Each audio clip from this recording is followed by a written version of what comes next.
कुछ प्यारे से अरदास। तो आज हम चर्चा करेंगे कि सकाम सेवा किसे कहते हैं और निष्काम सेवा किसे कहते हैं।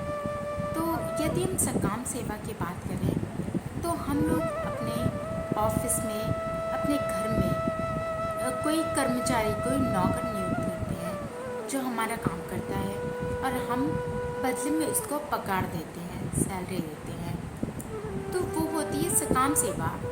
वहाँ उस नौकर को पता है कि भाई ये मेरी ड्यूटी है, मुझे इसके लिए नियुक्त किया गया है, मुझे ये काम करना है और उसके बदले मुझे तनख्वाह मिलेगी, इसलिए वो आपका काम करता है।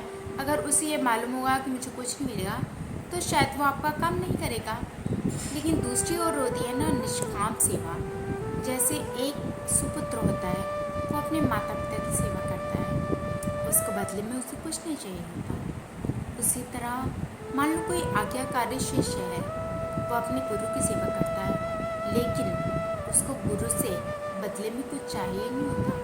वो अपने गुरु को सुख पहुंचाने के लिए वो कार्य करता है। और वही होता है कि गौभक्त मान लो जो गौ सेवा करता है, तो उसको गौ माता से कुछ चाहिए नहीं होता, बल्कि वो गौ माता को सुख पहुंचाने के लिए उनकी सेवा करता है। तो जहाँ पर हम अपने मालिक को सुख पहुंचाने के लिए उनकी सेवा करते हैं ना, वो निष्काम सेवा होती है। वहाँ हमें उनसे कोई अपेक्षा नहीं होती।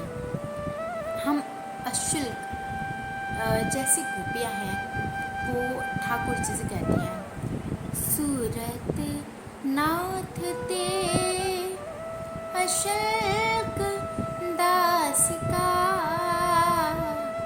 वरद निघ्न तो नेह किम वधा। तो वो भी कहती है कि हे स्वामी, हे ठाकुर जी, हम आपके बिना मोल की दासियां हैं। यहाँ गोपियों का प्रेम जो है, उनकी जो सेवा है वो निष्काम है। वो कहती कि हम आपके बिना मोल की दासियां हैं, बिना मोल के हमें आपसे कुछ नहीं चाहिए, हम बस आपकी सेवा करना चाहते हैं ताकि हमारी सेवा से हम आपको प्रसन्नता पहुँचा सकें, हम आपको सुख दे सकें। तो यही होता है निष्काम सेवा का रूप, जहाँ हमें अपने स्वामी से कुछ चाहिए नहीं होता, हम बस उनको सुख पहुँचाने के लिए उनकी सेवा करते हैं। और निष्काम और सकाम सेवा का एक रूप ये भी है कि जो सकाम सेवा हो रही है ना, वहाँ पर जो सेवक होता है ना, उसको पता होता है कि मेरी ड्यूटी है, मुझे ये कार्य करने हैं, तो वो अपनी उनको जो कार्य दिए जाते हैं वो करते हैं। वहाँ उनको ये मतलब नहीं होता कि मेरा ये कार्य मेरे स्वामी को सुख देने वाला है कि क्या है, बस वो करते हैं क्योंकि उनको उस चीज़ के लिए नियुक्त किया गया है। उनको एक लिस्ट बना के दे दी गई है कि भाई आपको ये कार्य कर रहे हैं, तो कार्य करता है। लेकिन उसका यह ये हेतु नहीं होता कि मैं कार्य कर रहा हूँ तो मेरे स्वामी को सुख पहुँचे, सुख हो जो भी हो, मेरा काम है, मुझे करना है। लेकिन जो लोग निष्काम भक्ति करते हैं ना, निष्काम सेवा करते हैं ना, उनका एक भाव होता है, वो लोग अपनी रुचि के अनुसार काम करते हैं, लेकिन उनको ये पता होगा कि मेरे इस कृत्य से मेरे मालिक को सुख पहुँचेगा, मेरे स्वामी को सुख होगा। वो जो भी काम करते हैं ना, अपने स्वामी को सुख पहुँचाने के लिए करते हैं। हालांकि वो अपनी रुचि के अनुसार काम करते हैं, लेकिन उनके प्रत्येक काम ना स्वामी को सुख देने वाले होते हैं। जैसे कि मान लो कोई है, उसके पास सब कुछ है, सब कुछ है कि मतलब उसके पास किसी चीज़ की कमी नहीं है, लेकिन उसने ये सोचा कि मेरे पास इतना है ना, तो मैं इतना हिस्सा गौ माता की सेवा के लिए दूँगा, गौ माता की चारा के लिए दूँगा।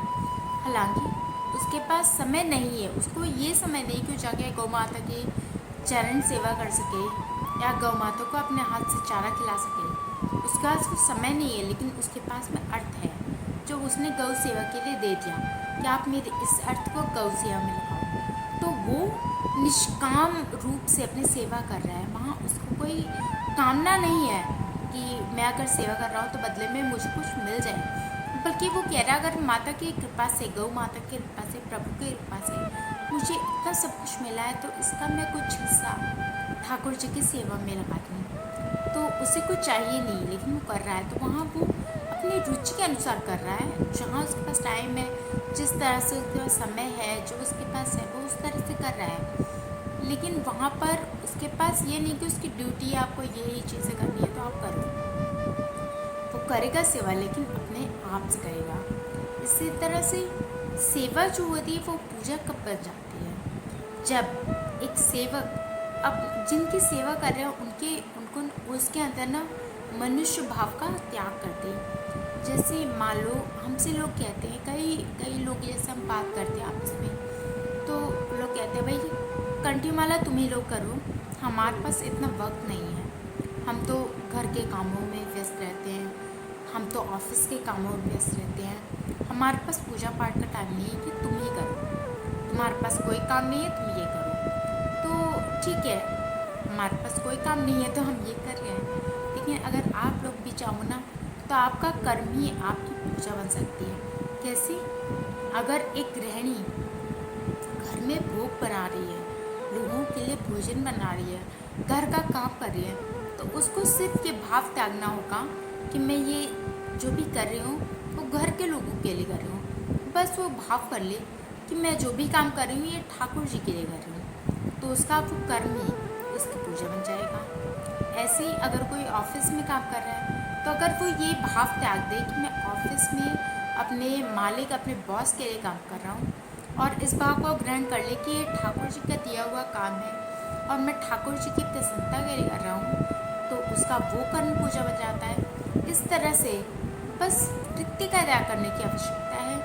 बस अपनी वृत्ति को संसार की ओर से हटा के या तो भगवान की ओर लगा दिया जाए, तो हमारा वही कर्म हमारी पूजा बन जाता है, और हम जो भी कार्य करते हैं वो भगवान की पूजा ही करते हैं। तो आप सारे कर्मों को बस ठाकुर जी को समर्पित करिए, आपकी सेवा ही आपकी पूजा हो जाएगी। श्री कुंज बिहारी श्री दास।